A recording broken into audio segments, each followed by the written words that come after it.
Good afternoon, everybody. My name is Dr. Nicholas Moad. I'm a professor of philosophy here at Chandler-Gilbert Community College. On behalf of the Philosophy and Religious Studies Department, I'd like to welcome everybody here in attendance, and I'd like to thank any faculty members who encourage their students to come. Before we hear from our distinguished speaker, I just want to say a few words about why I organized this event. A college education is meant to prepare students for life after college, and this can mean getting training to work in a certain industry, but another purpose of college, in fact, the main purpose, is to prepare students for the rest of their lives outside of employment. While it's true that taking classes in the humanities greatly increases a person's earning potential, study in the humanities excels first and foremost in giving students the conceptual tools to understand what is good and just and how we ought to live together. If this interests you, and I think it should interest everybody, then I invite you to enroll in philosophy classes here at Chandler-Gilbert Community College.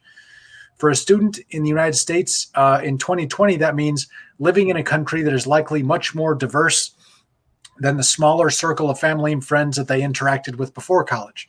And this diversity is not a weakness, but a strength. In order to thrive in a diverse society, a person must not be afraid of or baffled by or a total stranger to his or her neighbors. And the best way for people to learn who they're sharing their country and culture with is by meeting them face to face and hearing them speak. But despite the fact that Muslims have been a part of this country since before it was founded and have made innumerable contributions to this country and to the world, most Americans have never met a Muslim. And without this direct encounter, the lack of knowledge about Muslims is left to be filled by irresponsible figures in the media and politics with the loudest voices who spread innuendo, half-truths, and quite a few bald-faced lies. It is my hope that the event today will help to discredit the caricature of Muslims that has been aggressively promoted by some of the least knowledgeable but most powerful people and institutions in our country. So without further ado, I'd like to introduce our speaker. Azra Hussain is the president and co-founder of the Islamic Speakers Bureau of Arizona, or ISPA. In this capacity, she trains speakers and presents about Islam and Muslims throughout Arizona. She also plans and facilitates interfaith events and educational forums. She's one of the founding members of the Scottsdale Mosque and served on its board for 9 years. She started and ran the Sunday school at that mosque, as well as 2 youth groups, the Muslim Youth Association of Arizona for youth aged 12 to 18, and the Junior Arizona Muslims for kids 7 to 11 years old. She's been in Arizona for almost 39 years. She's married and has 4 adult children and 2 grandsons. So please join me in welcoming back to CGCC, Azra Hussain. Good afternoon, everyone. Thank you, Dr. Moad. It's an honor to be here again. Thank you for inviting me. And welcome to all the students and audience members. Thank you so much. Today, I'm going to cover a very, very basic knowledge of Islam. And with that, we're going to just go ahead and dive right in. Terminology that I'm going to be using is terms, basically Muslims around the world, regardless of whether they speak Arabic or not, most Muslims greet each other and other people with a greeting which is Assalamu alaikum, which means peace be upon you. And the response to that is, and may peace be upon you too, which is wa alaikum assalam. Not very different from the Jewish or Hebrew greeting shalom or shalom aleichem, for which the response is wa aleichem shalom. Identical greetings, and in fact not so different from some churches where the priest or pastor will reach out to the congregation and say, may peace be with you, and the response is, and also with you. So this tradition of greeting each other in peace is actually at the very least, followed by the Abrahamic traditions, if not other traditions around the world. Islam is the name of the religion I follow. The name itself is an Arabic word, and the way the Arabic language works is all Arabic words come from either 3 or 4 letter root words. In the case of the word Islam, the root word is silm, S-L-M in that order. And if you look at that word, S-L-M in that order is part of this word.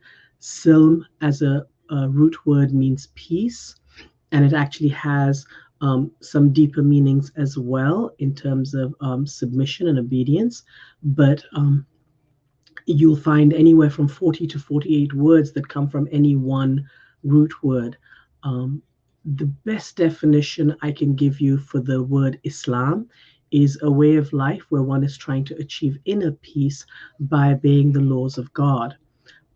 Muslims are people who follow the religion of Islam. And again, if you look at the word Muslim, SLM is part of that word in that order. So silm is part of that.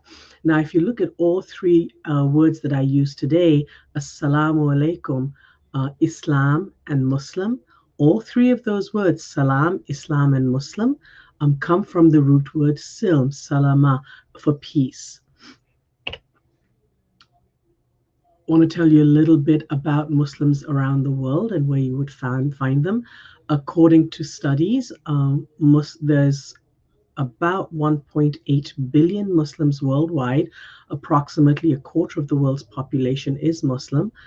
When you look at a world population of more than 7 billion people. Now, these numbers that I'm giving you are from an April 2017 Pew Research Center study. According to that study, about 550 million Muslims are in South Asia, which is India, Pakistan, Bangladesh. And then you have about 320 million Muslims in Arabic-speaking countries, Arab countries, Saudi Arabia, Syria, most of North Africa, Lebanon, etc. And then if you go after that to Southeast Asia, like Indonesia, Malaysia, another very large group in there, 260 million, then that's followed by 250 million in the remainder of Africa. Followed by 78 million in Turkey, and then also in Iran. Then we have Muslims in Central Asia, in China, in Europe, in North America, South America, and Australia. So you can see that Muslims are spread throughout the world, and even in our own country here. When people hear the term Muslim, they automatically assume Arab. And when they hear the word Arab, they automatically assume Muslim. And actually, in both cases, they're wrong. Because if we look at numbers, about 18, or maybe it's down to 15 now, 15% of the Muslims worldwide are Arab, which means 85% of Muslims worldwide are non-Arab. And what do I mean when I say somebody's an Arab? Am I telling you what country they come from, how they dress, how they eat, how they celebrate? Not necessarily. What I'm actually telling you is they come from a long family tradition or long line of people who've spoken Arabic for generations, right? Because I'm a Muslim, I don't speak Arabic right now, but I am learning. And once I learn Arabic, all of a sudden I don't become an Arab Muslim. I just happen to be a Muslim who speaks Arabic at that point. And that's because language is something that carries a lot more than just a way to communicate verbally. There's a lot more that goes into language. There's, languages develop around culture and geography and environment. And so there are words in some languages that don't even exist in other languages. And you kind of have to add like 17 words to explain this one word. And so about 15% of the world population of Muslims is Arab or Arabic, come from Arabic speaking families, and 85% are non-Arab. Now, want to cover a little bit about Muslim contributions to civilization. Muslims have contributed, I'm sorry, a lot to many, many different fields like sciences and humanities and culture. If you look at mathematics and astronomy, just about in every field. In the sciences, we have Muslims, in medicine and zoology. One of the oldest books, the canon that was written by Avicenna was used in Europe as the main book for training medical doctors well into the 17th century before they finally came up with new textbooks of their own. And the same goes for humanities and cartography and poetry. Uh, Poets like Rumi are very well known in our country here, but what people don't know is he's a Muslim. And he's actually a Muslim poet as well as a leader in terms of a religious leader. Uh, and again, in terms of art and culture, if you look at the graphics that I have in this slide, you'll notice artwork to the bottom right, which consists of almost math and art. You see geometry playing into this image of creating colorful designs and stuff. And the same with the carpets, two from the left on the bottom. Muslims are a very, very diverse group. Like I said, you're going to find Muslims from the very far east to the very far west of our world, as well as very far north to the south. Muslims are diverse in race and ethnicity and nationalities and language. And there are multiple factors that influence human being behavior, not just Muslim behavior, but human beings' behavior and how they live. For example, I can give you just personal examples. There are many things that I say and do just because I'm a woman, just because I'm a mother, just because I'm a sister, a daughter, also just because I'm the director of an organization. Those are things that influence me and influence the way I react to things and the way I say things and why I say things. But some general factors would be things like culture and background, family upbringing, education and economic status, political environment, as well as religious ideology. Now, how do these affect people? Think about it. Just because we all follow the same religion, we may have grown up in two completely different households. One may have grown up in a household where the family was very, very conservative in their following of their tradition, as opposed to the other person who grew up in a somewhat liberal household and following of the same faith tradition. So both sets of families are Muslim or Christian or Jewish, but the way they follow their faith would be very different from each other in many ways. And the same with education. Somebody who's highly educated in, regardless of whether it's academics or their religion, but if they're highly educated in their religion, as opposed to somebody who's a person who knows about their religion in name only, again, the way they practice and the way they behave and the way they react to circumstances will be very different from the other person. So those are things to take into account when you say, Muslims do this or Christians do that or Jews always. Well, who are you talking about? Which family are you talking about? So we also need to be very careful when painting people with a wide brush. Amongst Muslims, just like Christians and Jews and people of other faiths, there are varying degrees of observance. Many of us know somebody who goes to church once a week on a Sunday. Many of us know people who absolutely never go to church. And then there are some of us who know not just people who go to church on Sunday, but people who are there almost every day of the week, either to volunteer or attend services or attend Bible study classes. And in Islam, you're going to have the same kind of people. There are people who pray 5 times each and every day. There are people who don't pray at all. And then there are people who don't just pray 5 times a day, but multiple times more than that. And all of these people consider themselves Muslim. So there's no way of saying that one is a Muslim and one is not. There's varying degrees of observance, not just in prayer, but in dress and in education and in many other ways. So these are things to take into consideration when we again, label somebody as being either Muslim or Christian or Jewish or Hindu or Buddhist or whatever we're doing, is understand that there's so many different ways of observing a religion. There's so many factors that influence us as human beings. It's not, it's not any one thing. And of course, behavior sometimes may contradict the religious belief or the religion that you follow.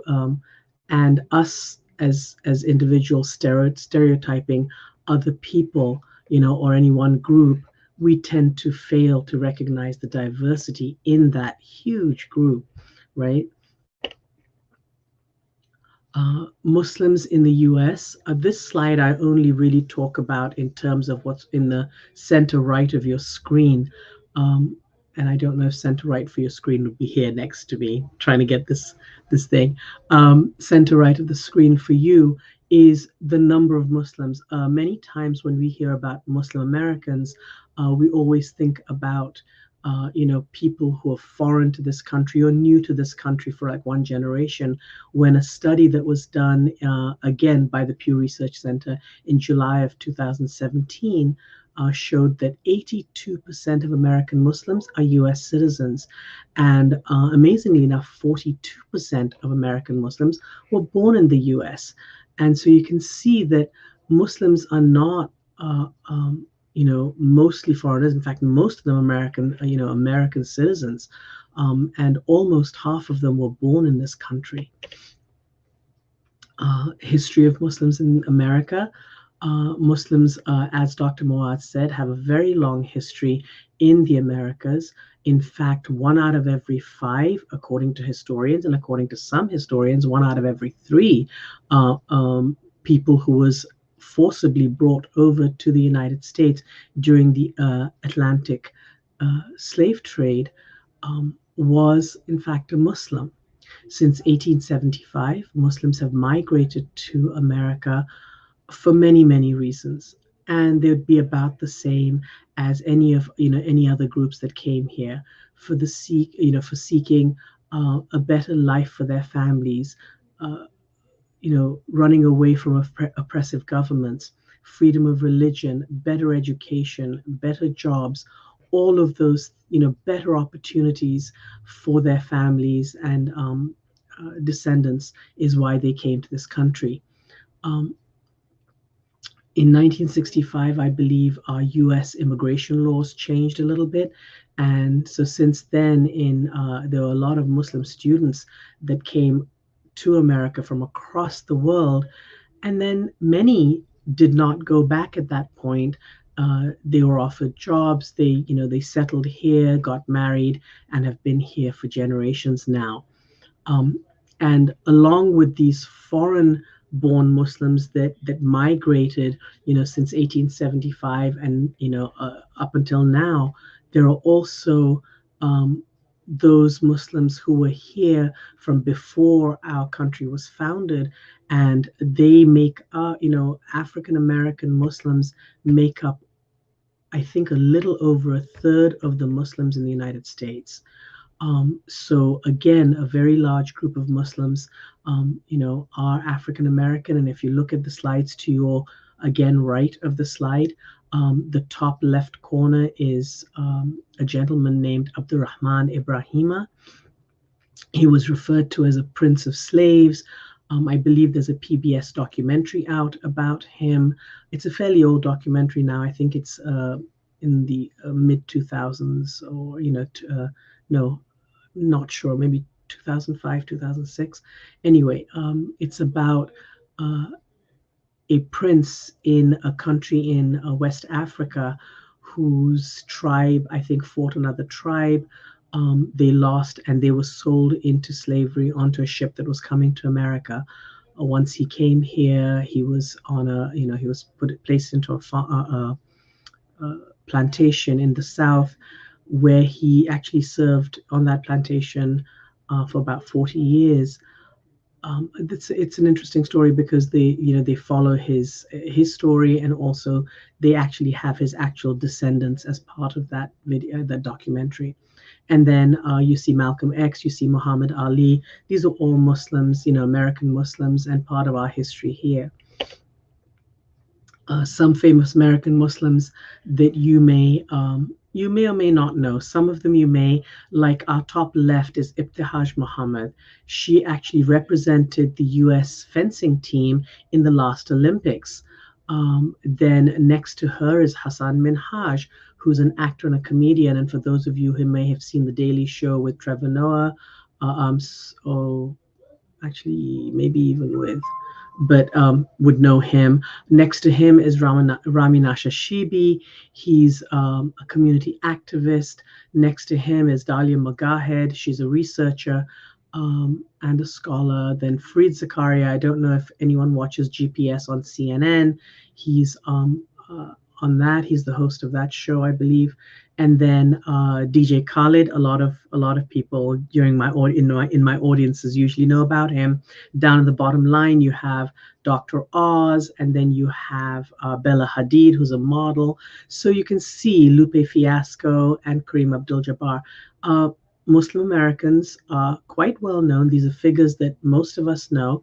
And so, but then we can also look at American Muslims in academia. In places like Boston University and University of Southern California and Georgetown and Yale. And in fact, the gentleman on the bottom row, second from the end, second from the right, is Hamza Yusuf. He's the founder of the first American Muslim liberal arts college called Zaytuna in, I believe I want to say Berkeley. Might be Santa Clara. And then, of course, you have Intisar Rub right next to him, who's a professor at Harvard Law School. So you can see that Muslims are, in many different areas, serving in whatever capacity. And of course, serving our country as well. These are some names you get to see them, I guess, on the news quite frequently. People like Ilham Omar and Keith Ellison, as well as Rashda Tlaib. And then you have Muslims who serve in our courts. They serve in our armed forces, in our peace forces, like law enforcement, police officers. So Muslims serve our country in many, many different ways, and are part and parcel of this society. We are all Americans. Our faith just happens to be Islam. I want to talk a little bit about Islam in terms of beliefs and practices. But before I do that, I want to give you an overview of what Islam teaches. Islam basically believes in the cultivation of excellence of moral character. Basically, Muslims, from the time they're born to the time they die, are supposed to strive to better themselves and the world throughout their lives. So I'm supposed to constantly work at making myself a better person and making the world a better place for all people, not just for myself, but for everyone around me. So there are a set of values that are very universal, actually, that all faiths teach: respect for the earth and all creation, care and compassion for those who are less fortunate than ourselves. And something that not a lot of people know is the importance of seeking knowledge. Not just religious knowledge, academic knowledge, social knowledge, cultural knowledge. Knowledge of every kind is strongly encouraged for Muslims, men and women alike. So when you hear about women being stopped from getting an education, that is a man-made creation. That is not part of Islam's teachings. Honesty and truthfulness in word and deed, also extremely important. Now, how does one come to practice all of these things and understand and be aware of how to be respectful? According to Muslim traditions, we need to train to do that, right? So there are three dimensions of Islam, three things that as a Muslim, obviously my mother didn't sit me down when I was 3 years old and say, sweetheart, let me teach you Islam in 3 dimensions. I was just taught Islam, and as an adult I'm able to categorize it and say, oh, this part of my belief is, this part of my religion is beliefs, this part of my religion is practices, etc. So here they are. The words in Arabic will be Iman, Islam, and Ihsan. Iman is what Muslims believe. Islam is what Muslims practice, and ihsan is perfecting those, but the goals of those beliefs and practice. And I'll talk about those in just a little bit of detail. What Muslims believe, or Iman, is the six items. Muslims believe in one God. We believe in his angels. We believe in his prophets. We believe in the holy books, in an afterlife, and God's will. Now, many of you have probably heard the word Allah. Allah is the Arabic word for God. Arabic speaking Christians pray to and worship Allah. Why? Because that's the word in their language that means God. If I spoke only Spanish, the word I would use for God would be Dios. If I spoke only German, I would say Gott. If I spoke only Farsi, I would say Khoda. I've given you 4 different words for God. That doesn't mean that's 4 different God, it's just 4 different languages, and the word in each language that refers to God is different. Muslims, Jews, and Christians worship and pray to the same God. In fact, Judaism, Christianity, and Islam can trace their roots back to the prophet Abraham, and since they do that, they're referred to as the Abrahamic traditions of monotheism. All 3 originated in the Middle East and are united, like I said, by a common heritage, being able to, trace their roots back to the prophet Abraham. Muslims, just like Jews and Christians, believe in angels. We believe in beings that were made out of an unseen light to do God's work for him. We believe that we're surrounded by angels here and all in the universe. Muslims, just like Christians and Jews, also believe in archangels. Gabriel, Michael, Raphael. To the right of each one, you'll see their Arabic equivalents, Jibril, Mikael, and Israfil. Yes, for Muslims, just like Jews and Christians, we don't believe that angels are visible to the naked eye. At least most humans have not seen angels. Muslims also believe that God created human beings, and because he gave us the ability to choose, he then chose to send us guidance in the form of teachers or prophets. According to Muslim traditions, there have been, thousands of prophets that God has sent as teachers to all peoples for all times and different areas of the world. But in the Quran, Muslims only really have a mention of about 25 major prophets and their stories. Some of those that are mentioned are Adam and Noah, Abraham and his sons Isaac and Ishmael, and their descendants in terms of Jacob and Joseph, Moses, and his brother Aaron. So for Muslims, all of these and the other, thousands of prophets are all prophets of Islam who came to teach, humanity about living righteously and, not hurting other people and caring for themselves, caring for their neighbors as well as the earth and its creatures. Muslims believe that Muhammad is just last in a long line of prophets sent by the one God. And so I'm going to talk about Muhammad just briefly. We believe that he was born in the year 570 in the city of Mecca, which is in western Saudi Arabia. We believe at the time he was born, although there were Christians and Christian and Jewish tribes in Arabia, there were very few and far between, and most people in Arabia at the time were polytheists. We believe that neither Muhammad nor anyone in his family or tribes knew that he was a prophet. When he turned 40, Muslims believe that he was visited by the angel Gabriel, who gave him a message from God telling him that he's a prophet. He then started to share that message with his friends, his family, his neighbors, and some people received it well, others, turned against it. And Muhammad and his followers struggled with that for a long time, for about 23 years. After Muhammad passed away, Islam spread throughout the world, going eastward and westward. Um, Muslims believe in holy books that were revealed to the different prophets, at least the Abrahamic prophets.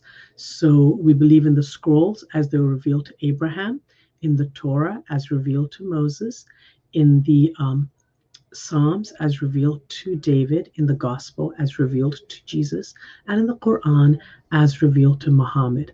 According to Muslim tradition, um, all the laws and rules in the first three are also within the first four, within the Quran. So for Muslims, just studying and learning the Quran is enough, but they also believe that these other divine scriptures do exist as well, and that they are, from God.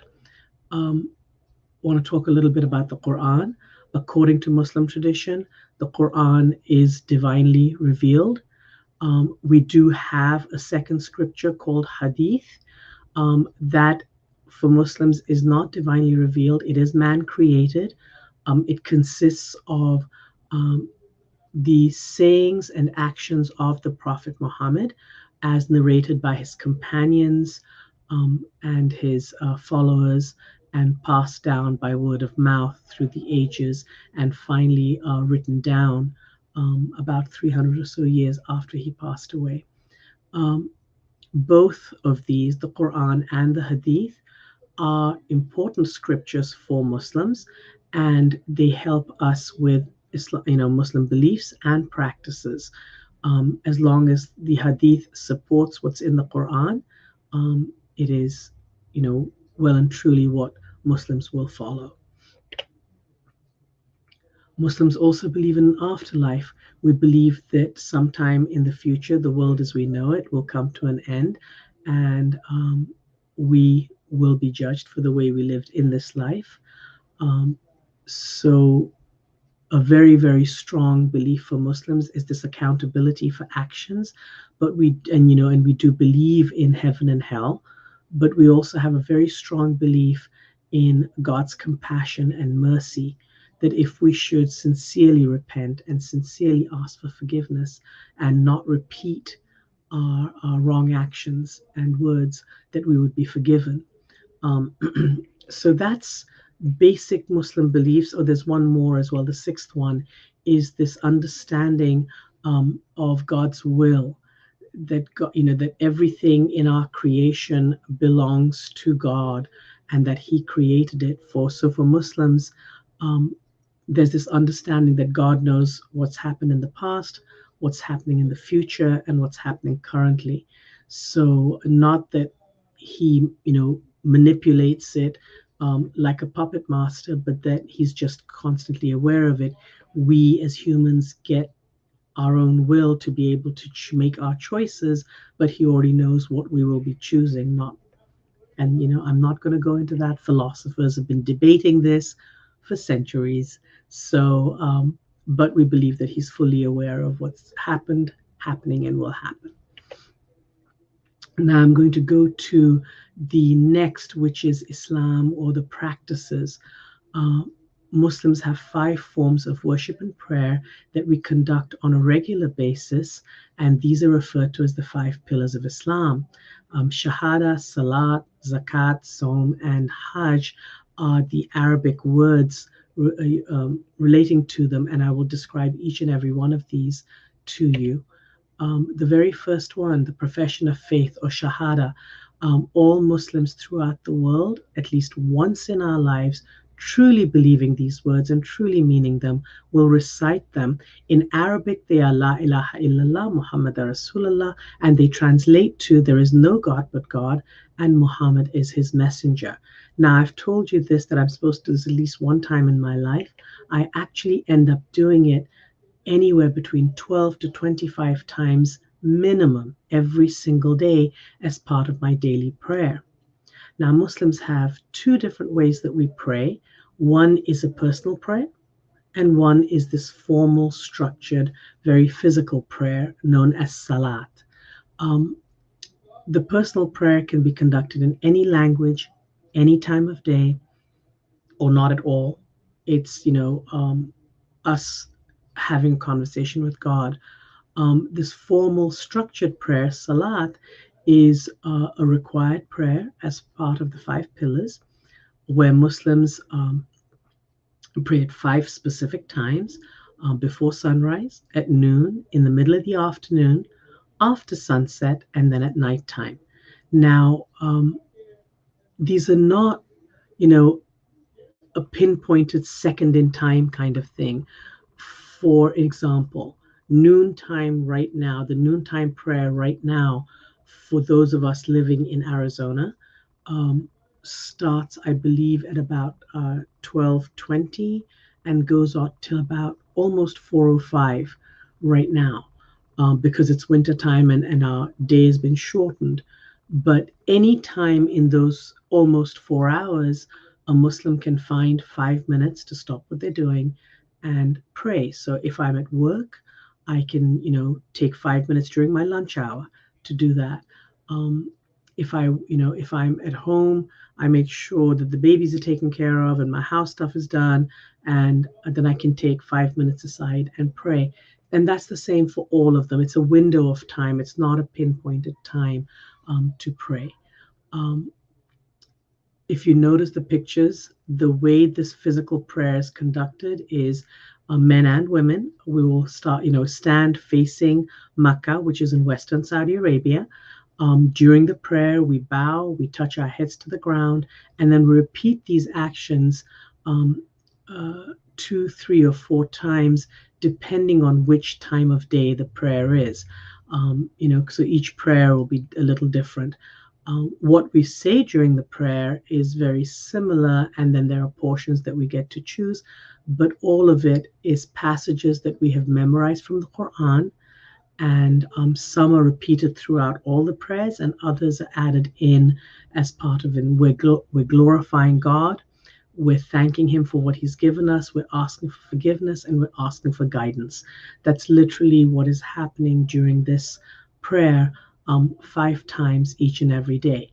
Now, am I telling you that all 1.8 billion Muslims around the world are, praying 5 times a day? No. What I'm telling you is 1.8 billion Muslims are required to pray 5 times a day, but Muslims are human beings, and some pray 5 times a day, some pray 3 times a day, some pray once a day, some don't pray at all. Everybody is on their own path, and some are learning to get there, some choose not to, but they all are Muslims. If you ask them if they're Muslim, they'll say they're Muslim. So the number of times they pray does not indicate whether or not they're Muslim. To the very far right of our slide is a picture of a mosque or a masjid. Just like a church or a temple, this is a house of worship for Muslims. The masjid, by the way, is the Arabic word for a mosque.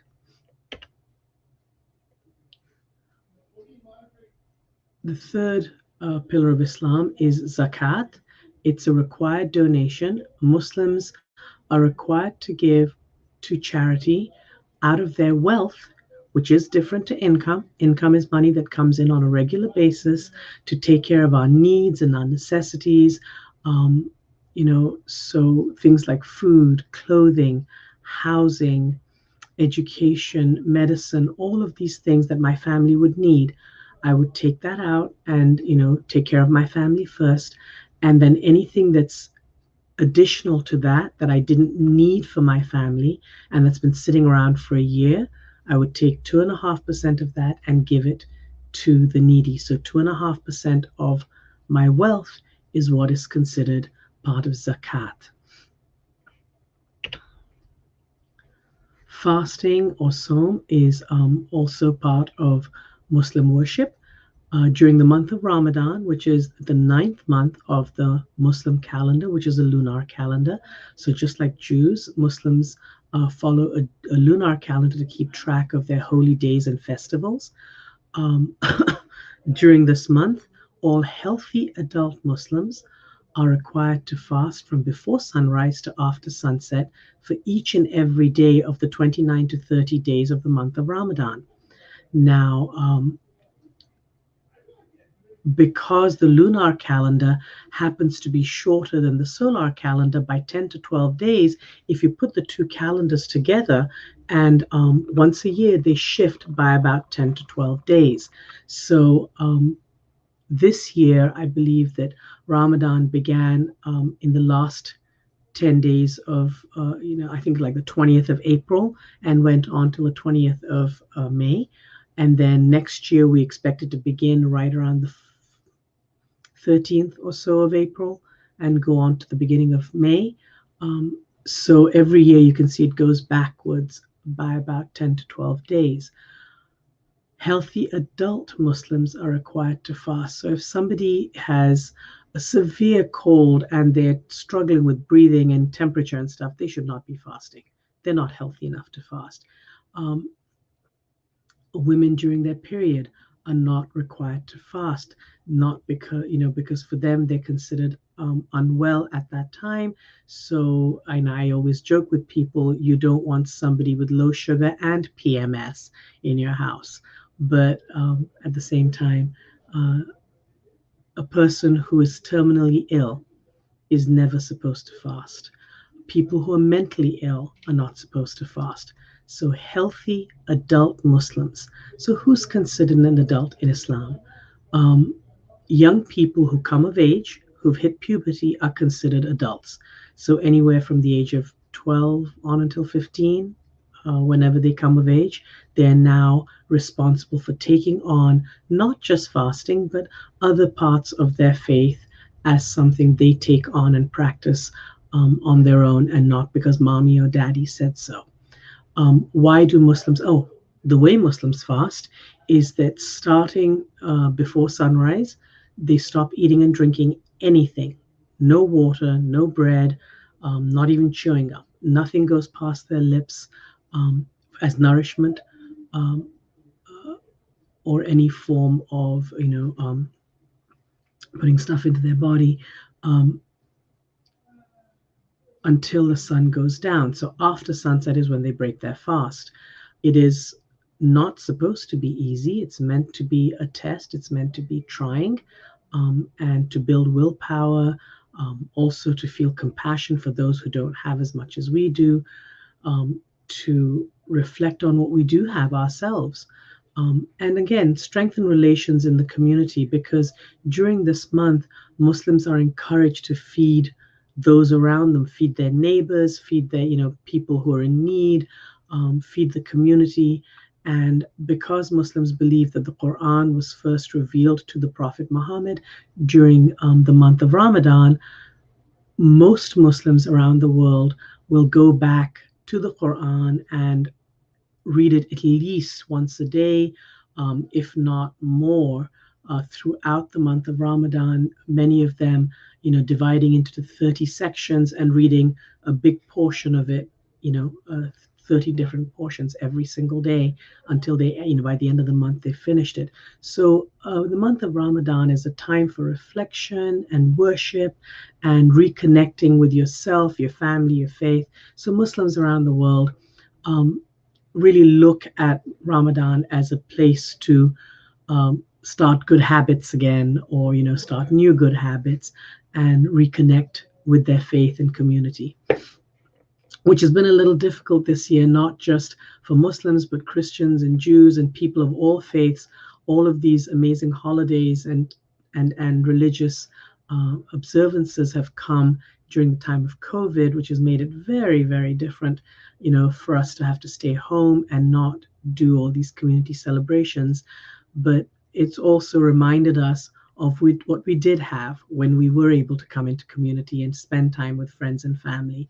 And hopefully in the future, when we do get to start doing it again, we'll appreciate it more for having had to do without. Um, the next is the fifth pillar of Islam is a pilgrimage to Mecca. Mecca, again, being that city in Western Saudi Arabia. Um, uh, I The pilgrimage itself is called Hajj. It is a once in a lifetime requirement for all healthy adult Muslims. Now, all of the rituals and worship and prayer during Hajj are to commemorate the life of the Prophet Abraham and his family. Between 2 to 3 million Muslims that are documented. I mean, there are supposedly many, many more who show up for this annual pilgrimage to the city of Mecca. As you can see in the middle of this picture here is a big cube-shaped building. It is not a black building. It's covered with a black cloth that has beautiful gold calligraphy embroidered into it. You can see Muslims circumambulating it. Part of some part of the worship is also circumambulating the Kaaba while in remembrance of God. We believe that the Prophet Abraham and his son Ishmael built this building as the first house of worship to one God here on earth.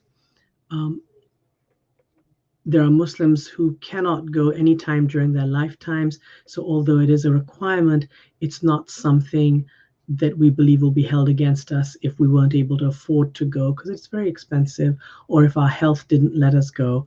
So healthy adult Muslims who can afford to go without getting into debt are required to go. Now, moving to our next slide, Muslims celebrate two major holidays. They are as important to Muslims as Christmas and Easter are to Christians. The word Eid means festival.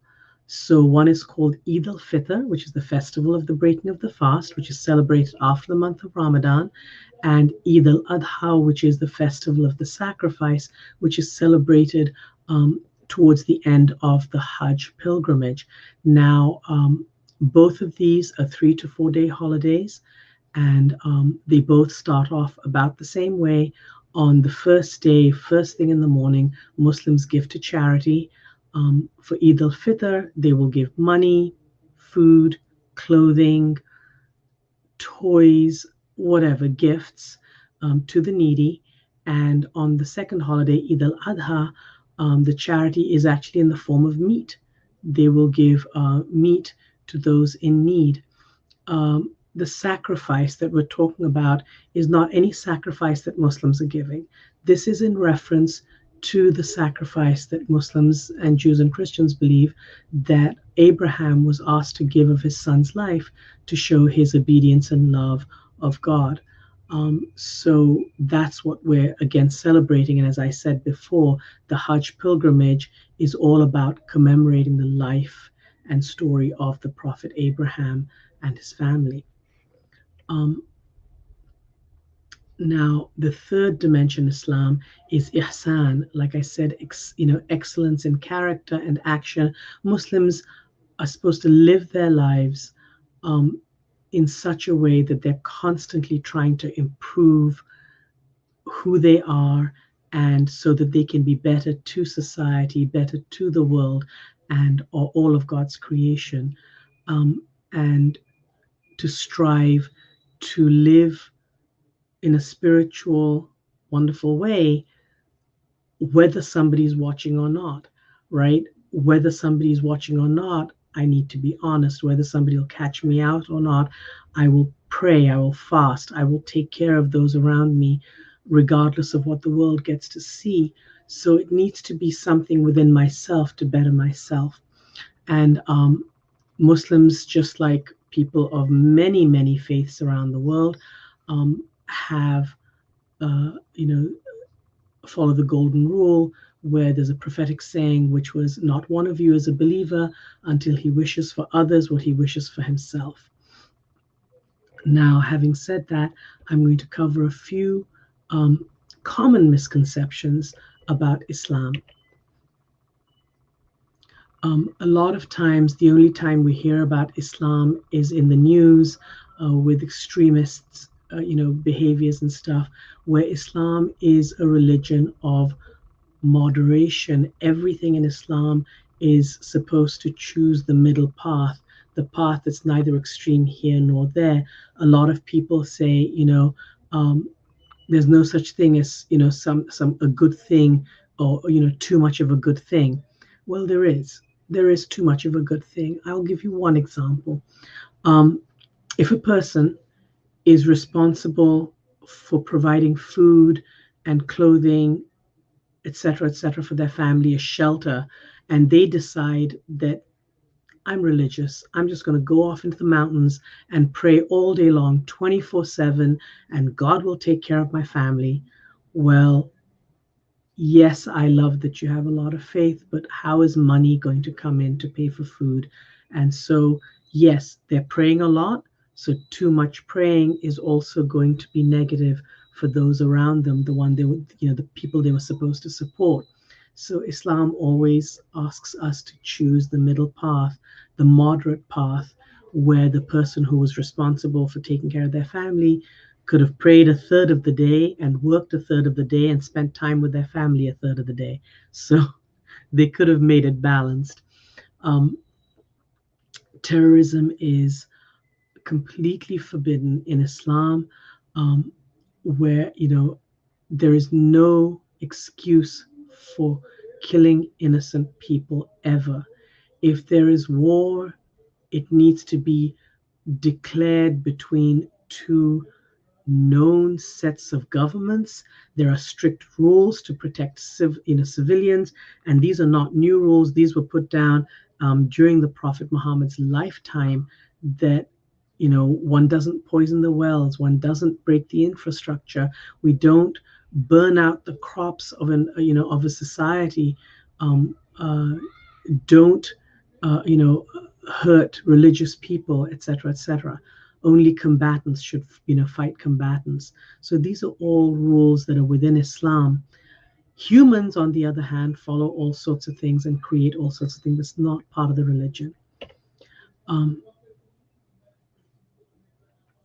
Another misconception people have is this misunderstanding and misconception that women have no rights in Islam, where in fact over 1400 years ago women were given the rights just as men, equal to men.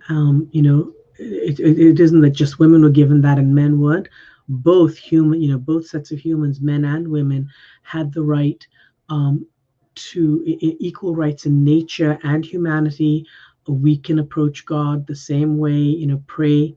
We are required to pray 5 times a day.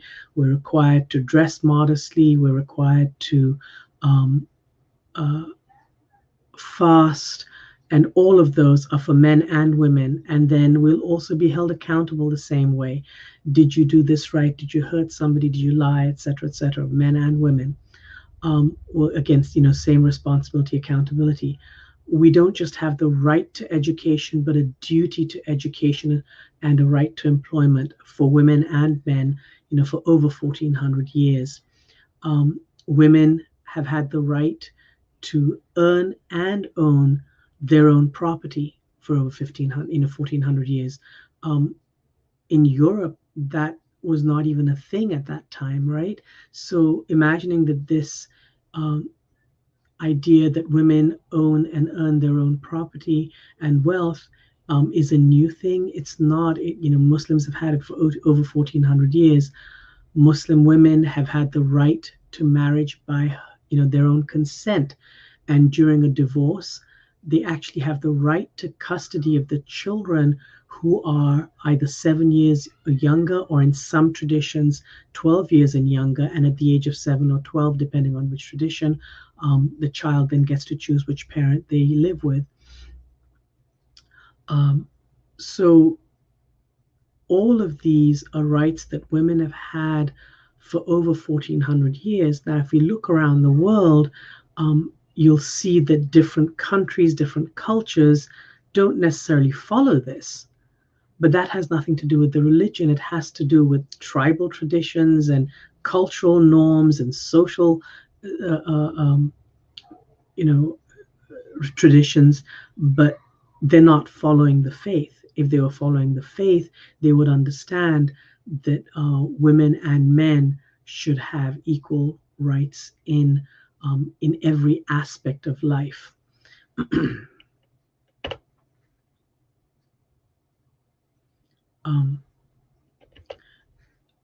In terms of relationship with other religions, many religions of the world are mentioned in the Quran, and the Quran says, "O humankind, we created you from a male and a female.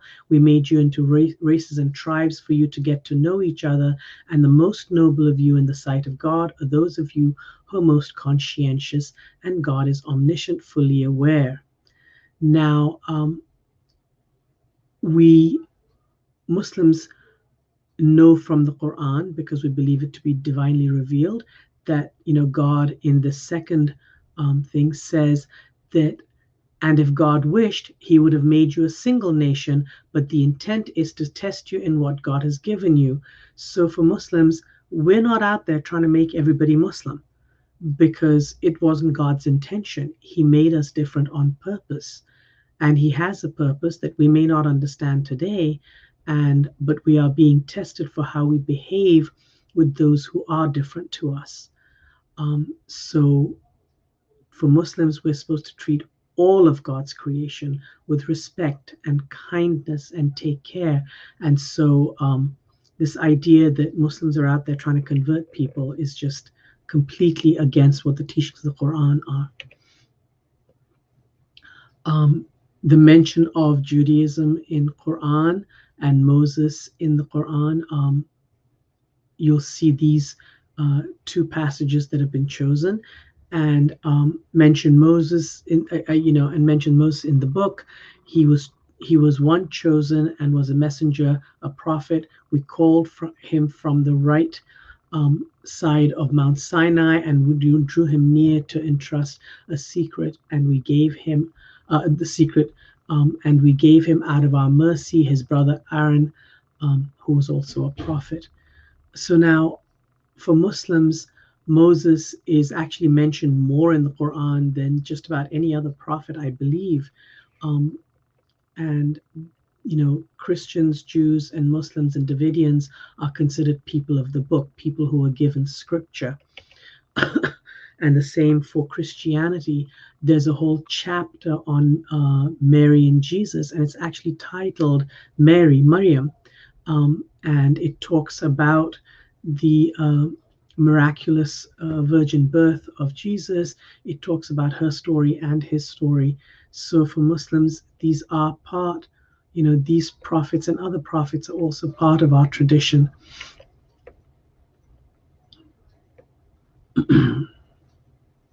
Now, I'm not going to go into this. I'd like to go ahead and open it up for questions at this point. So I would be happy to take your questions at this point. Assalamu alaikum, peace be with you.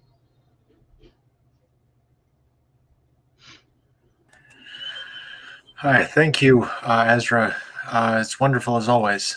So we have one question here. Please, students, if you have a question, if you could just type it into this comment section. So the first question says, how can I be a better ally to the Muslim community?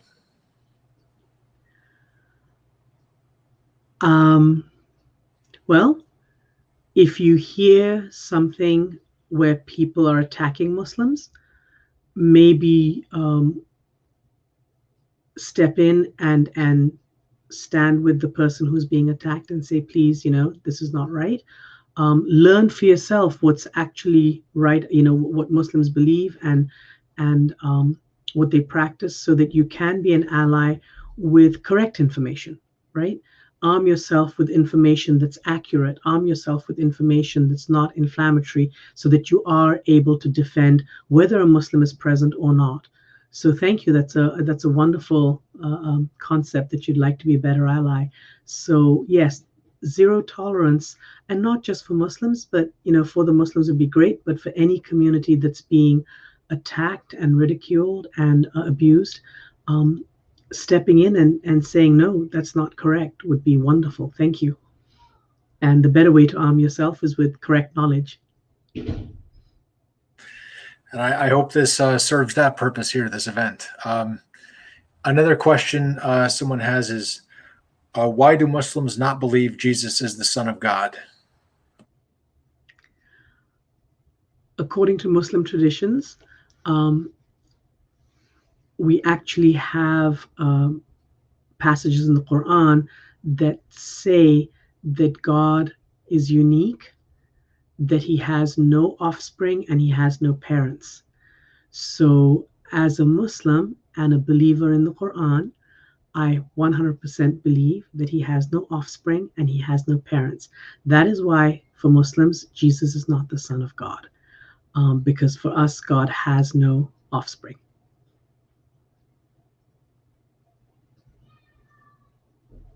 Hopefully that answered it. Yes, thank you. There's another student says, are there specific rules Muslims follow when it comes to eating food? For example, is there anything that cannot be eaten? Yes. Just like you see the kashrut laws in Judaism, where Muslims also have a set of rules. They're not as strict as the Jewish kashrut laws, but they are for Muslims. Eating any pig meat is out. So, no spam, no ham, no bacon, pork, etc., etc., regardless of what, which portion it is. So no pig meat. That's number one. No alcohol is the next one. Also, no blood, which every time I say it, people get so surprised. They go, who eats blood? Amazingly enough, if you haven't heard, in England, they serve blood pudding. And in Korea, they have blood sausage. So there are some cultures around the world that do eat blood. It's congealed and made into pies and cakes and sausages and stuff. And so Muslims are not allowed to eat that. And so those are the main restrictions. Anything from the sea is okay for Muslims. So any other meat, beef, lamb, sheep, chicken, turkey, all of those are perfectly fine. Just pig meat is not allowed for Muslims.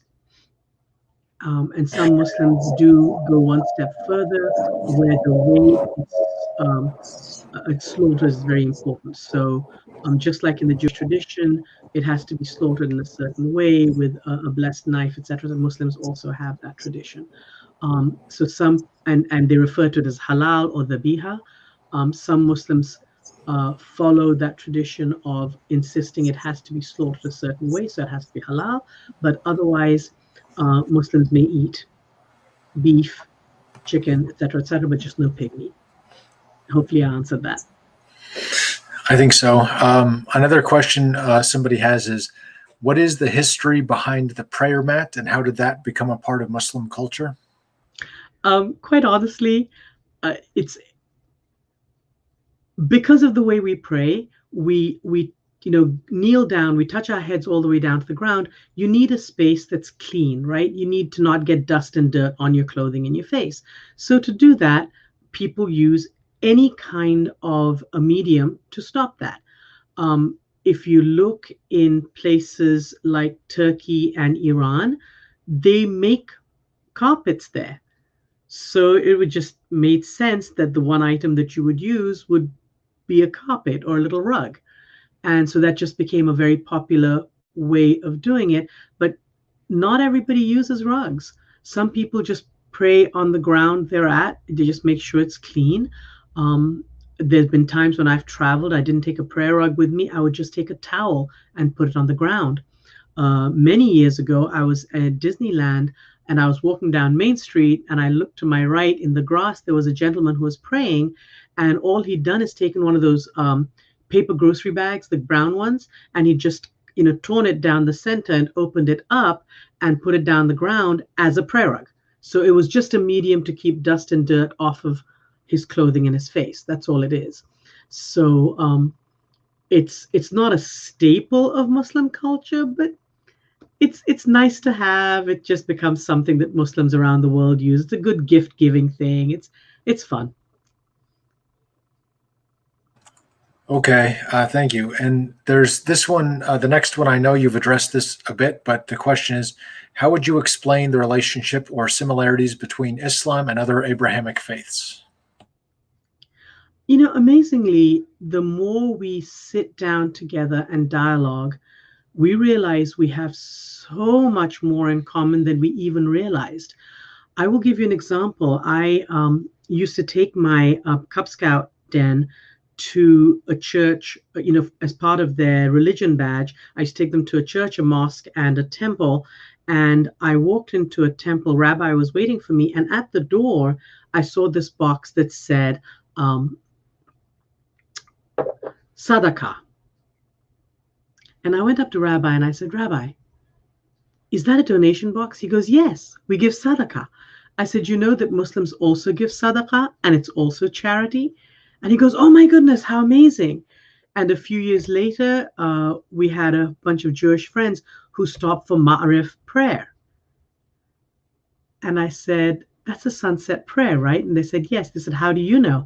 I said, because Muslims have a Maghrib prayer, which is the sunset prayer. And same way, Christians observe giving up something or fasting for 40 days during Lent, leading up to Easter. Muslims fast for 30 days for Ramadan, leading to Eid al-Fitr. So there's a lot of things that we have in common: our prayer, our fasting, the need to take care of those around us, the requirement to be good to our neighbor. So many similarities. I mean, I could go on saying this to you for the next 2 days in terms of similarities. It's our differences that are fewer. So thank you. That was a wonderful question. Another one asks, what kind of marriage and abstinence, birth control, or family planning does the Muslim culture follow, and do they practice arranged marriage? Three questions in one. Good job. All right. What kind of marriage? Muslims, well, let's go backwards on this. Do they have arranged marriage? Cultures around the world, not necessarily Muslim cultures around the world, but cultures around the world do have arranged marriage as part of that culture. If Muslims happen to be part of that culture, they will have arranged marriages there. But if they don't have arranged marriages as part of their culture, Muslims also will not live that way. Muslims around the world, just like others, will meet their future spouse in college, in school, or at work, or in social settings. They'll be introduced to each other through family, friends, spend time getting to know each other and get married. So no, arranged marriages are not a Muslim tradition. They are traditions that have come down through the ages in many parts of the world, including our own country here. There are arranged marriages not for Muslims that are conducted here in our country too, even today. But it's not a Muslim tradition. But Muslims do in the places they live. If that is part of their culture, there are Muslims that have arranged marriages. Family planning and controlling. This is a long topic. However, Muslims, married couples are asked to do all they can and use whatever means they want to practice birth control before the fact, right? So try to avoid getting pregnant. Once pregnant, abortion is not permitted in Islam unless there is a life-threatening problem for the mother, or in the case where there was rape, or there are other issues that are life-threatening for the person already alive. So usually in the case where the mother's life is in danger is when abortion would be permitted. Each of these is taken on a case-by-case basis in whatever societies they live in. And so it's very difficult to say that all Muslims are going to do this a certain way, depending on what culture, what tradition, and the level of conservatism or whatever it is, their interpretation of what their religion teaches is being followed. Everybody's going to do things a different way. But abortion, just for the sake of abortion, is not permitted in Islam. What kind of marriage? Could the person who asked this question please let me know what they mean of what kind of marriage? What is it they're actually asking? Abstinence, by the way, yes, Muslims, the permissible way to intimacy is through marriage in Islam. Now, having said that, neither you nor I are ignorant enough to say that anything other than that does not also happen. So Islam permits physical intimacy and sexual intimacy between a married couple. So abstinence is what is expected before one is married.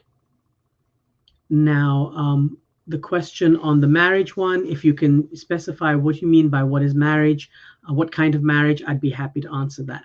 I can move on to another question, if you don't mind. Okay, there's another question someone asked was, well, so this person says that he practiced Buddhism 8 to 10 years ago, and he says we do the exact same praying as shown in the presentation. And so the student asks, where and how did this form of praying originate? Don't know. We followed the tradition of the Prophet Muhammad. He did that, so we do that as something that's being followed as a tradition. I believe in early Jewish tradition, this was also the case of prostration. I would have to check with a rabbi to confirm that. I think even in the Roman Catholic tradition, they did prostrate themselves. They now kneel and bow their heads instead of a full prostration. Again, I will have to check with my, with a priest to confirm what was done in history. So this form of prostrating oneself all the way down to the ground, Muslims do it because we know the Prophet Muhammad did it and we follow him, but I don't know that it originated. I mean, I know it's been done through the ages way before that as well.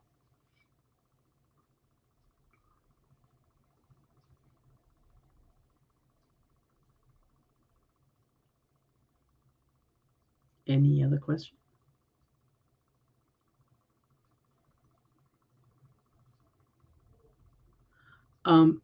Dr. Muad, you are muted.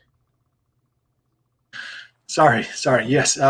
So there are a couple of questions asking about blood. And so one person asks, when you abstain from eating blood, do you accept blood transfusions? And maybe there's another student who asks about the religious significance of menstruation, if it has any special status. Okay. Thank you. All right. So I love that you put those two blood things together. That's interesting. All right. So in terms of not eating blood, that is separate. And yes, Muslims do accept and give blood transfusions. So, I've donated blood to be given to somebody else. And I know during at least one of my fairly major surgeries, I received blood. Muslims do not have a problem in terms of, for health reasons, if something is being done to protect somebody's life or to protect one's own life, any form of medical intermediate, somebody taking actions to help you is perfectly acceptable. The reason they don't eat blood is because that is congealed, older blood, and a lot of contaminants could be put into your digestive tract as opposed to your vascular system. So two different things. So in terms of going to menstruation, Muslims do not, if somebody's referring to this because of original sin and stuff, Muslims do not believe in a concept of original sin. We believe that both Adam and Eve disobeyed God. Both of them were punished. Both of them were forgiven. And that finished with Adam and Eve. So that tradition of a sin of anything passing on to the rest of humanity does not follow for us. Also, we believe that each one of us is responsible for our own actions and deeds. Having said that, the importance of menstruation is, as beings in the 21st century, we all understand that during the menstruation cycle, a woman goes through huge hormonal imbalances that sometimes also affect mood and it just makes it miserable. So a woman in Islam for menstruation is considered unwell, not unclean. So this concept of a woman being unclean when she has her period is not a Muslim concept. Being unwell is a Muslim concept. So at that time, she's actually supposed to be treated with much more kindness and gentleness during the time when she is menstruating, because it is a time when she's unwell. In fact, the Prophet Muhammad demonstrated this, where when his wife was menstruating, he would actually not keep himself, in a different house, or he would actually spend time with her and lay his head on her lap to show people that she's perfectly pure, perfectly clean, just unwell and needs more time and compassion at that time. So he would actually make sure he spent more time with her, holding her hand and spending time with her in kindness. So for Muslims, it is not considered as impure. Okay. Go back to that question though.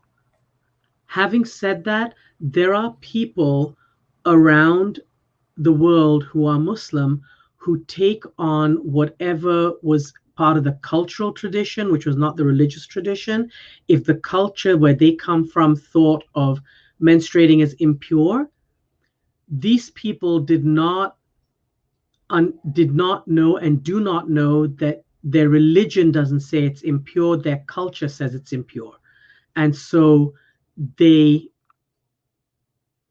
are unable to differentiate between the two because they don't know enough about their religion. And so they just imagine that their religion is saying it. So Islam does not consider menstruating impure. It considers, a woman menstruating to be unwell. And yes, it is hygienic to cleanse yourself, regardless of whether it's after menstruation or every single day of your life. Taking a shower and cleansing yourself is a norm that should be practiced every day. And so purifying the body and the soul is very important in Islam, but it's not seen as not pure. Thank you for bringing that question back. I'm sorry. There's another one. What is the significance of the hijab? The significance of the hijab is that men and women in Islam are supposed to practice modesty. We're supposed to practice living our life where we don't draw attention to our physical form, but represent the person we are, right? So women's hair can be distracting if it's beautiful and luscious and stuff. And so many women, not to be looked on as objects, and to sometimes remind themselves that they're Muslim, and sometimes to make it easier to move around where they're not looked at and gawked at will cover themselves when they let themselves out of their house. So when they're roaming around in public spaces, they will cover not just their hair, but most of their body in, long sleeves and higher necklines, etc., etc. So that's the significance of the hijab, is to observe modesty for the sake of God. They're not doing it for their husbands. They're not doing it for their fathers and brothers. They're doing it for themselves. So the majority of women who choose to wear hijab are doing it for their love of God and for their love of themselves, and for the sake of following modesty. I hope that answered the question. I think so. Another person asks about the zakat. Are there any other charities that Muslims, any of the other charities Muslims are involved in besides contributing to the zakat? Yes, Muslims can actually give charity in every form all the time. Zakat is the only one that's required on one's wealth. So if I get, $1,000 a month, I can literally pick up all $1,000 and give it to charity in any form, and nobody's going to stop me. Nobody's going to question that. That's mine to do with as I please. But I can take care of the needy. I can give it to animal shelters. I can give it to save the environment. There is no particular requirement for me to give and not to give, other than zakat, which is based on my wealth. So zakat is the bare necessity. Muslims can give much more than that anytime they wish and anytime they're able. Okay. Somebody else asks, what is the process of converting to Islam? Looking to other Abrahamic faiths, there is an extensive set of rules or events which must happen prior to conversion. Do these rules, are they similar in Islam? My first and short answer is no. A person could walk in off the street and say, I wish to be a Muslim, and make the declaration of faith. Remember the Shahada I told you? There's no God but God and Muhammad is his messenger. They had a couple of witnesses. Everybody will vouch for them saying, here's a Muslim. There's no study required. There's no basic anything required. The understanding is that this person is an adult. They made a choice, and that's what they're going to do. Nobody's going to follow up and say, hey, did you learn this? Did you pray this? Did you do that? There is no keeping track of it. So the level to which that person becomes a Muslim and a practicing Muslim, it's their choice. So there is nothing that the Muslim tradition or Muslim communities require somebody to do before they convert to Islam. And there are other people who've studied Islam for like 10 years and finally one day decided, okay, I'm going to be Muslim now. So there are people who come to Islam after having met a Muslim person and said, oh my God, I want to be that, and that's it. And then there's others who've been studying it for decades, and then they come along and they want to be Muslim. And both are considered converting to Islam, and both are considered they're responsible for their own actions and they'll make their choices. So no, there are no extensive set of rules and events that need to take place. Thank you for that question. Okay. Another person asks, have you or anyone in your family or close friends gone to Mecca? If so, how was that experience? I've heard it's a transcending and excellent experience. Your last four words. Transcending and excellence, for me at least, right? So yes, I've been for Hajj. My siblings have all been for Hajj. My spouse and my sibling spouses, my parents, my grandparents on my maternal side. Most people I know in the generation above me in my family have been for Hajj. In my own siblings, all of us have been, our spouses have been, and then many of my cousins. So, and a lot of my friends. So all, many Muslims I know personally have been for Hajj. Each and every one of us will give you a different description and explanation of our experience. And mine, I want to say, every time I think of my Hajj, and I'm just going to describe it to you guys because I'm really very bad with words. I will describe to you that every time I say that I went to Hajj, my whole being fills up like the screen will of little pink and white flowers everywhere and this beautiful little breeze with a wonderful scent to it. That's all I can tell you. It was the most excellent experience ever. When I pray 5 times a day, I hope that I would get this experience that I'm talking to God and really feel that. And that doesn't always happen. You know, I'm a bazillion years old, I'm a grandma, and I can count maybe on my fingers and toes how many times I've actually felt that transcending, that transforming feeling when I pray 5 times a day. And yet in Hajj, when I circumambulate the Kaaba, that cube-shaped building,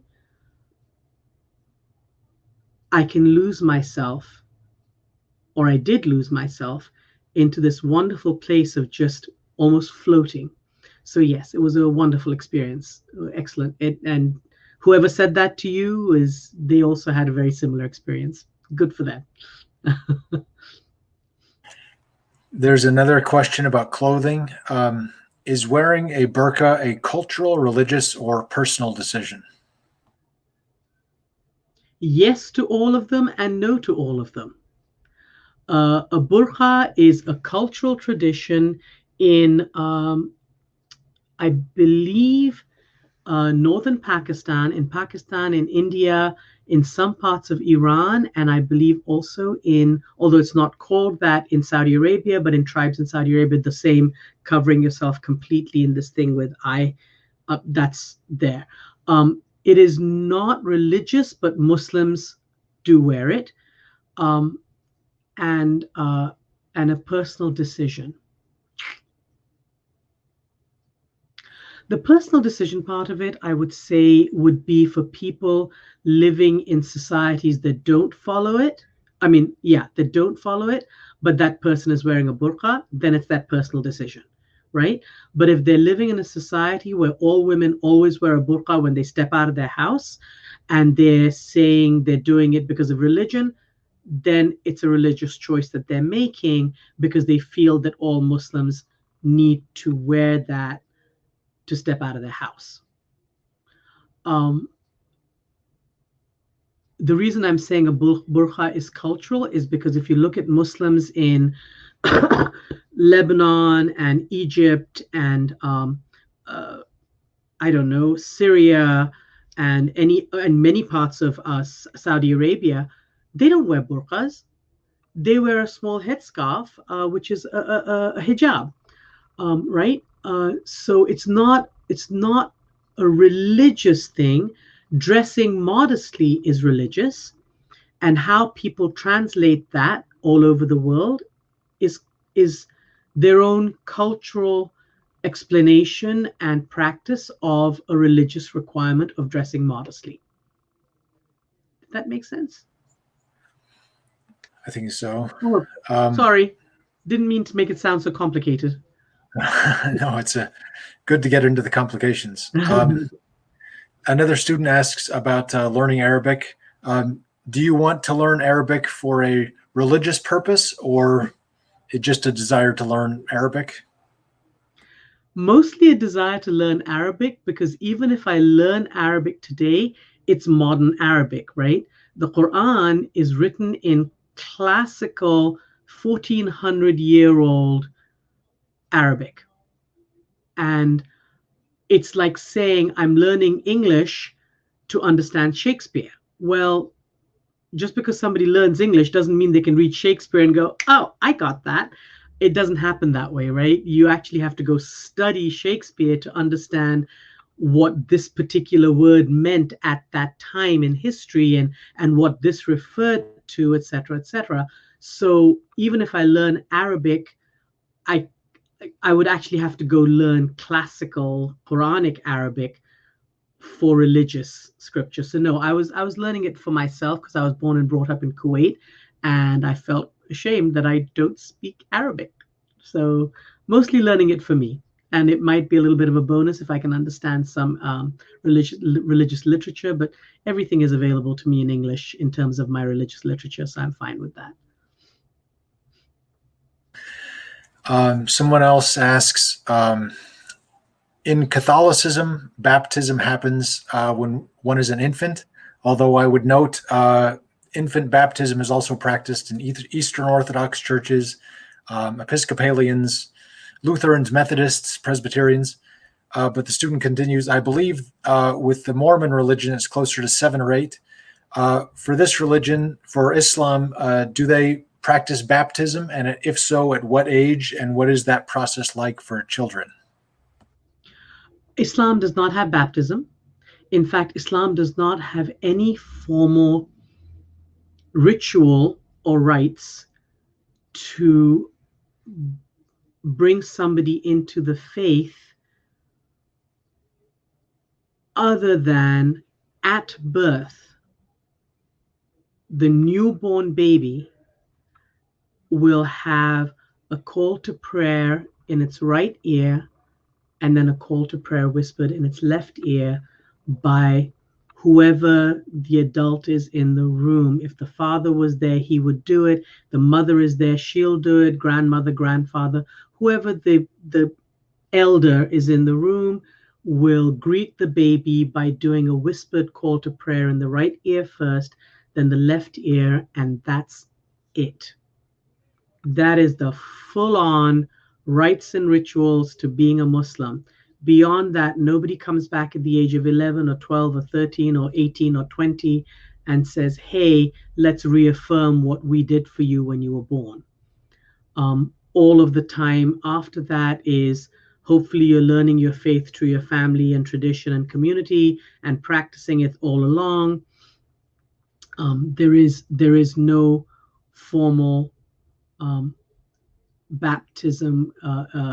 I think the closest to a baptism would literally be the call to prayer at the time of birth in both ears. I think that is the closest thing you're going to find in Islam for that.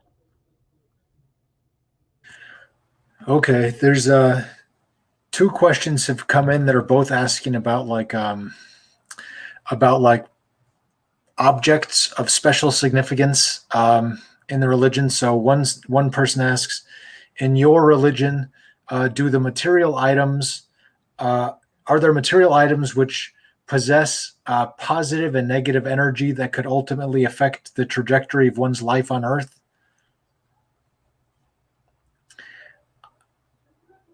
Wow. I guess I'm not totally sure what is meant by the positive and negative energy, but maybe if you could say, if there's something you could say about any kind of physical representations or symbols. Yeah, no. So for Muslims, right? So certain Muslim communities, certain Muslims in specific cultures may have given significance to items throughout their families' generations, but Islam as a religion does not have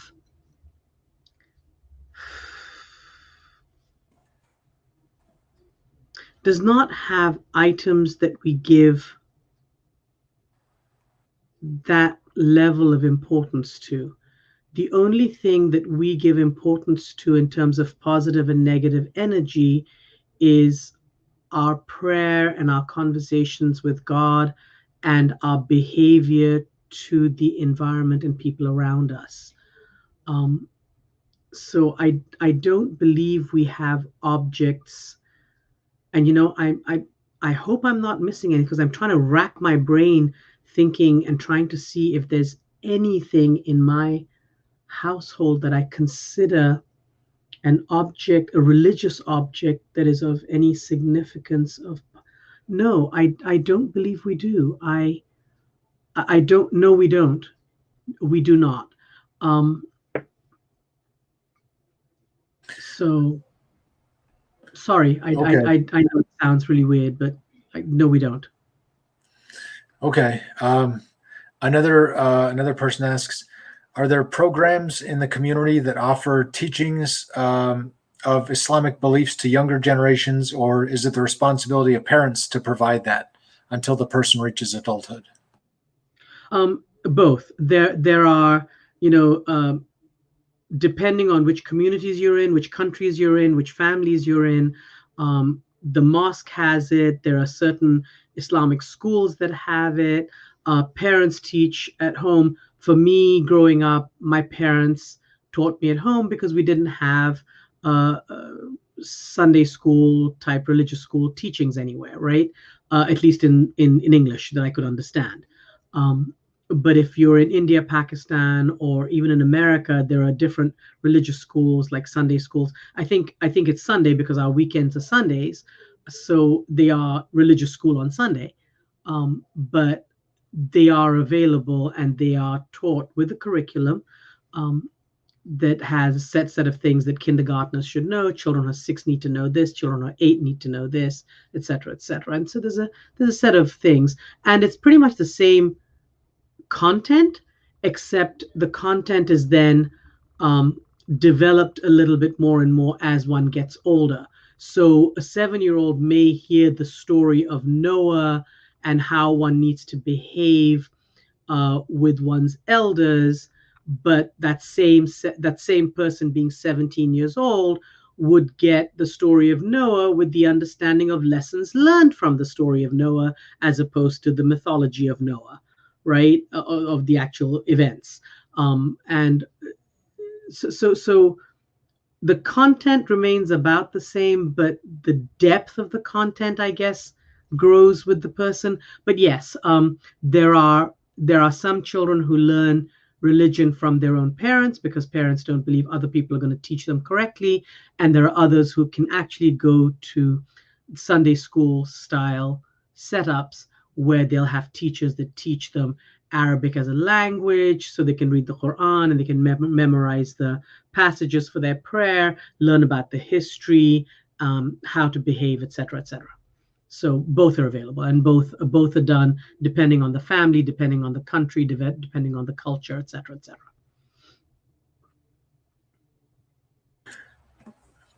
Okay.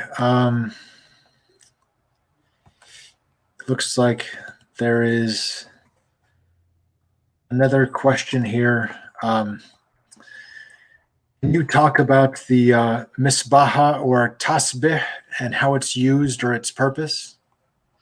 So what this person is referring to is what one would call prayer beads in Catholicism. Everybody has a different way of praying. For us, actually it takes me a lot of effort to go find a set of prayer beads to hold in my hand to, in remembrance of God, counting how many times I repeat his names and stuff. So I'll just count on my fingers. I just, count on my fingers, and that's what I do. A lot of people feel that a constant remembrance of God is a good thing. So if I'm sitting on a bus before the time of our lovely smartphones and everybody constantly looking at our smartphones and playing games, if you sat on a bus for a 20-minute journey, instead of just sitting there looking out the window blankly, one would pull out the misbaha, tasbih, or prayer beads and repeat one of the beautiful names of God. According to Muslims, God has a minimum of 99 attributes: the most compassionate, the most merciful, the best judge, etc., etc. And so they'll just repeat one of those hundreds of times, just as a way of bringing peace upon oneself and just calming oneself down and doing something positive. There is no significance of the actual item itself. The actual item is just something to keep the fingers busy while the mouth is repeating something and the brain is internalizing what the mouth is repeating. The prayer beads are just something for concentration. They're not really a religious or sacred item as such. Hopefully that helped. I think so. I don't see any more questions coming in. Does anybody else have any questions?